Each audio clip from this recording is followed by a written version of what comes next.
시청자 여러분 안녕하십니까? 지방자치 중점 소식을 전하고 더 나은 지방자치의 방향을 제시하는 지방자치 1번지입니다. 한국인들의 일본군 위안부 실제 모습이 담긴 영상자료가 세계 최초로 발견됐습니다. 아픈 역사이지만 우리가 꼭 기억해야 할 소중한 자료입니다. 이번에 발견된 자료는 미국 국립문서 기록관리청 이관에 70여 년 동안 보관된 것으로 서울시와 서울대 인권센터가 2년 넘게 조사한 끝에 발굴됐습니다.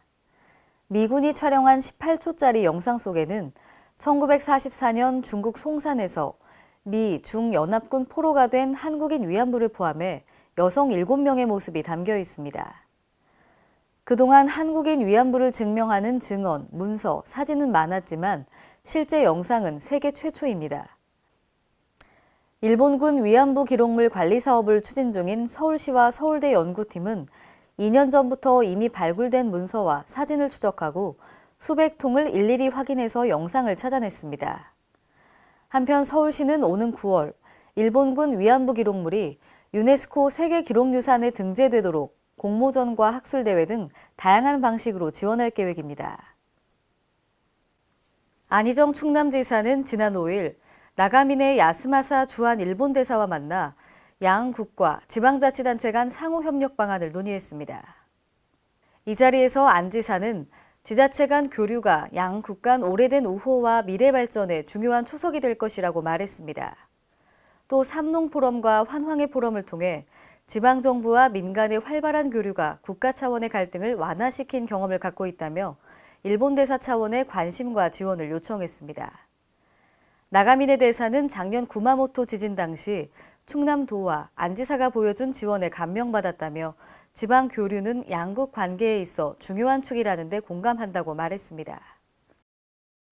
전라북도는 어린이가 안전한 지역을 만들기 위해 적극적인 관심과 노력을 기울이고 있는데요. 도는 지난 5일 도청에서 현대자동차 전주공장과 굿네이버스 전북본부 등과 함께 어린이가 안전한 전라북도 만들기 프로젝트 출범식을 열었습니다. 이날 출범식에서 현대차 전주공장 노사가 성금 1억 8천만 원을 전북도와 굿네이버스 측에 전달했습니다. 이번 프로젝트는 어린이들이 범죄나 아동학대 등으로 상처 입지 않도록 각종 안전시설을 설치하고 아동 범죄와 학대 방지를 위한 캠페인과 포스터 공모전 등 다채로운 사업을 전개합니다. 이날 출범식을 시작으로 전북도는 현대자동차 전주공장, 굿네이버스 등 관계기관들과 힘을 모아 아동의 안전을 위한 사업을 추진합니다. 또 아동학대 예방을 위한 캠페인 및 지원 사업을 지속적으로 전개해 나갈 계획입니다. 전북 완주군이 삼례읍 농촌중심지 활성화 사업을 본격화하고 있습니다. 군은 3례만의 브랜드 개발 등을 통해 농촌 활성화에 나서고 있습니다. 완주군은 지난 5일 농촌 중심지 활성화 사업의 일환인 지역 역량 강화 사업 착수보고회를 열었습니다. 이번 사업은 지역 화합과 로컬 산업을 이끌 양식국 간 3례 주민공동체 양성을 목표로 잡고 있습니다. 우선 완주군은 3례의 각계 계층 주민들이 참여하는 이야기가 있는 마을 가꾸기, 주민 역량 강화를 위한 완주 아카데미, 3례의 브랜드 개발을 위한 홍보 및 마케팅까지 3개의 사업 전략을 세우고 추진해 나갑니다.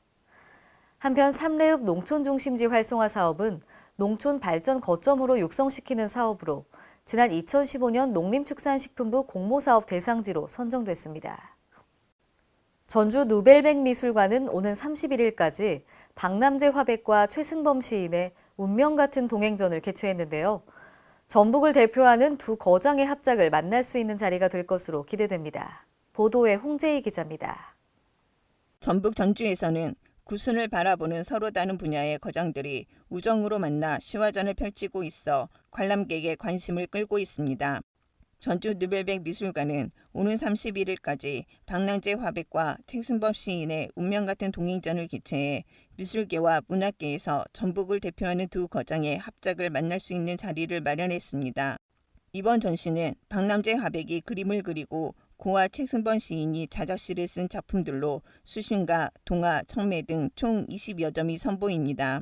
화단과 문단의 독보적인 두 거장을 모시고 두 분의 소중한 60년 우정과 예술혼을 조명했습니다. 관람객들은 두 분의 예술 세계와 두 분의 두터운 우정을 보면서 삶의 훈훈함을 느끼실 수 있습니다. 두 거장은 고교 선후배 사이로 만나 60년 동안 끈끈한 우정을 이어온 사이로 형인 박남재 화백은 한국의 세잔, 아우인 최승번 시인은 시조문학의 금자탑으로 불리웁니다.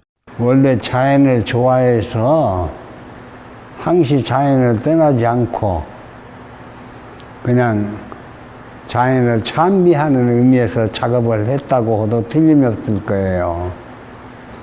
그렇게 평생을 작업을 하고 해왔고 앞으로도 역시 자연을 근거해서 작업을 할 것이고 한국의 세잔 박남재 화백은 한국을 대표하는 구상작가로 커다란 붓터치로 강렬하고 독창적인 색을 사용해 자연의 생명력을 함축적으로 표현합니다. 또 표면으로 나타내는 독창적인 색감 밑에는 무수한 색들이 바탕에 깔려 있어 빛의 변화와 관람자의 위치에 따라 미묘한 색의 변화를 느낄 수 있습니다. 최승범 시인은 동화, 청매, 수심, 새신가 등 아련한 추억을 바탕으로 한 작품들로 우리의 정서가 배어있는 옛 시조를 현대적 운율로 표현합니다. KLN 홍재희입니다. 오늘의 단신 뉴스입니다.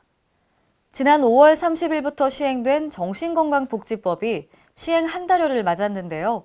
정신건강복지법에 개선된 입퇴원제도 시행으로 퇴원 환자가 소폭 증가했으나 정신병원 강제 입원 환자의 대규모 일시 퇴원 등의 혼란은 없었습니다. 법 시행 이후 1개월간 강제 입원 환자 중 퇴원한 환자는 하루 평균 약 227명으로 시행 전 하루 평균 약 202명에 비해 다소 높아진 것으로 보입니다.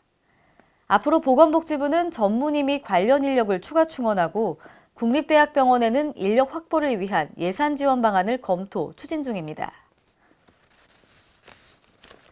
서울시 노원구 하계동에 위치한 제로에너지 주택 실증단지 115세대가 행복주택으로 공급됩니다. 국토교통부는 국가연구개발로 추진 중인 하계동 소재 제로에너지 주택 실증단지 115호를 산업단지형 행복주택으로 공급한다고 밝혔는데요. 신혼부부, 고령자, 산업단지 근로자들을 대상으로 오는 21일부터 23일까지 입주 신청을 받습니다. 냉방, 난방, 급탕 등 5대 에너지 소모 제로화를 목표로 이번 실증단지에서는 고단열 설계와 태양광, 지열 등 신재생 설비를 적용하여 앞으로의 에너지 절감 효과가 높을 것으로 기대됩니다. 이상으로 지방자치 1번지를 마칩니다. 시청해주신 여러분 고맙습니다.